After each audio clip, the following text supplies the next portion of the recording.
Good day everyone, today we are here to present a case study entitled Half of the Body, a Whole Life Affected.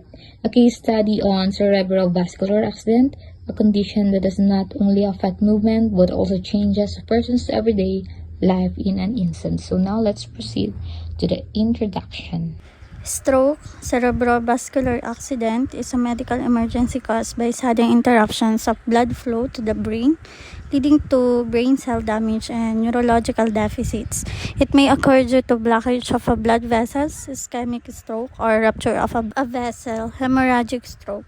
It commonly presents with sudden weakness, speech difficulty, and facial asymmetry. Stroke requires immediate recognition and interventions to prevent permanent disability or death. Risk factors include hypertension, diabetes, mellitus, smoking, and unhealthy lifestyle habits. Case overview: this study presents a 62 years old male with sudden right-sided weakness and difficulty speaking and with significant risk factors for stroke. For MAC case, patient profile, 62 years old male admitted to emergency department, ER, with chief complaint of sudden right-sided body weakness, difficulty speaking, slurred speech, history of present illness, symptoms started while eating breakfast, suddenly dropped spoon, unable to articulate words clearly, appeared confused and anxious, no loss of consciousness. Health behavior, irregular follow-up checkups, inconsistent medication intake, assessment findings, markedly elevated blood pressure, right-sided hemiparesis, and slurred speech. Immediate management referred for neuroimaging and stroke suspected. Initial diagnosis or impressions is cerebrovascular accident or stroke, possible ischemic stroke. For epidemiology and risk factor, stroke is more common in adults aged 55 years and older, with the incidence increasing with advancing age. It occurs more frequently in men. However, women have higher mortality rates and often experience poor outcomes after a stroke. Modifiable risk factors: hypertension, major risk factor, diabetes mellitus, smoking, atherosclerosis, or narrowed blood vessels. Non-modifiable risk factors: age, sex or gender, genetic predispositions, or family history. Clinical presentation typically presents with a sudden onset of neurologic deficits such as right-sided weakness, hemiparesis, slurred speech, dysarthria, facial dropping or asymmetry, dizziness, impaired balance or coordinations, visual disturbances, and severe headache.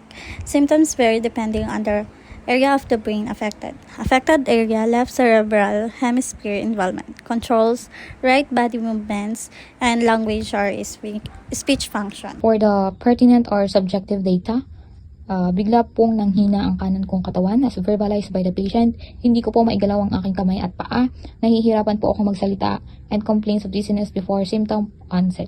It is as verbalized by the patient, yung mga naramdaman niya. And maaring interpretation is may impaired cerebral circulation or neurological dysfunction.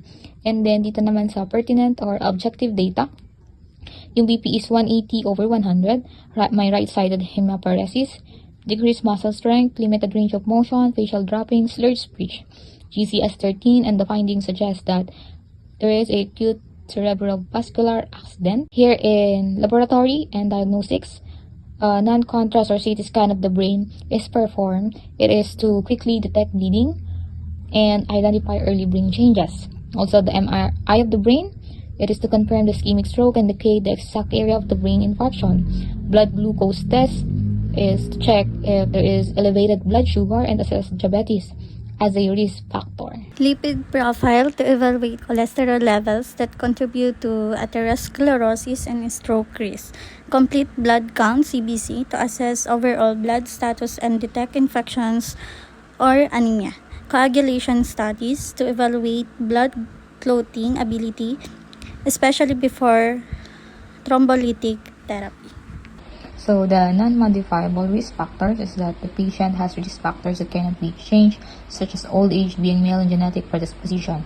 This factor increase the likelihood of developing stroke, while On the other hand, the modifiable risk factors, the patient also has controllable risk factors like hypertension, diabetes mellitus, smoking, dyslipidemia, and poor compliance with medications or healthy lifestyle. These conditions contribute to damage in blood vessels over time. Because of the risk factors, the blood vessels become chronically damaged and inflamed. The inner lining of the vessels is injured, making the circulation less effective. Fatty plaques gradually build up inside the cerebellar arteries. This narrows and hardens the blood vessels, reducing normal blood flow to the brain. The plaque may rupture and form a blood clot called a thrombus, or a clot from another area may travel to the brain as embolus. These clots can obstruct circulation. The clot blocks a cerebellar artery, preventing blood from reaching certain parts of the brain. Due to the blockage, cerebral blood flow decreases, causing inadequate perfusion of brain tissues. The affected brain cells no longer receive enough oxygen and glucose, which are essential for normal brain function and energy production. Because oxygen is lacking, ATP production decreases. ATP is the main source of cellular energy, so brain cells begin to fail. So, nangyari ang ischemic cascade. A series of damaging reactions occur, including cell swelling, release of toxic substances, and neuronal injury, leading to further brain damage. And then, it will turn to cerebellar infarction. It will prolong interruption of blood supply, results in death of brain tissue known as cerebellar infarction, which may also cause mild cerebral edema.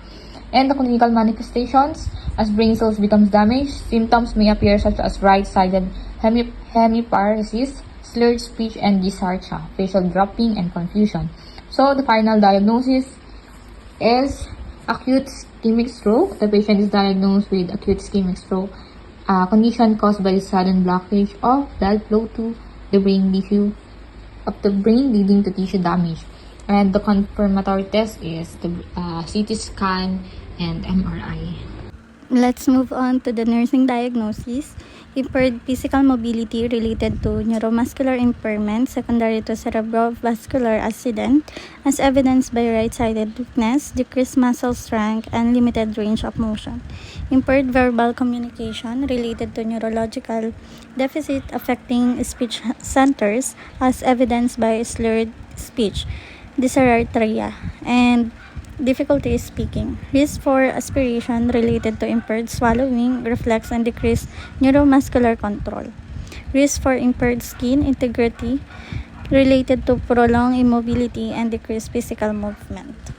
Risk for falls related to muscle weakness, impaired mobility, and decreased balance. Ineffective cerebral tissue perfusions related to interruptions of blood flow to the brain, as evidenced by facial dropping, hemiparesis, slurred speech, and altered neurological status. Self-care deficit, bathing, dressing, and feeding related to decreased motor functions and weakness, as evidenced by inability to move affected extremities independently. Activity intolerance related to generalized weakness and decreased oxygen supply to tissue, as evidenced by limited movement and fatigue during activity. Next is management. First, health promotive. It focuses on improving overall health and reducing the risk of stroke recurrence. A balanced low salt and low fat diet helps control blood pressure and cholesterol levels, which are major risk factor for CVA.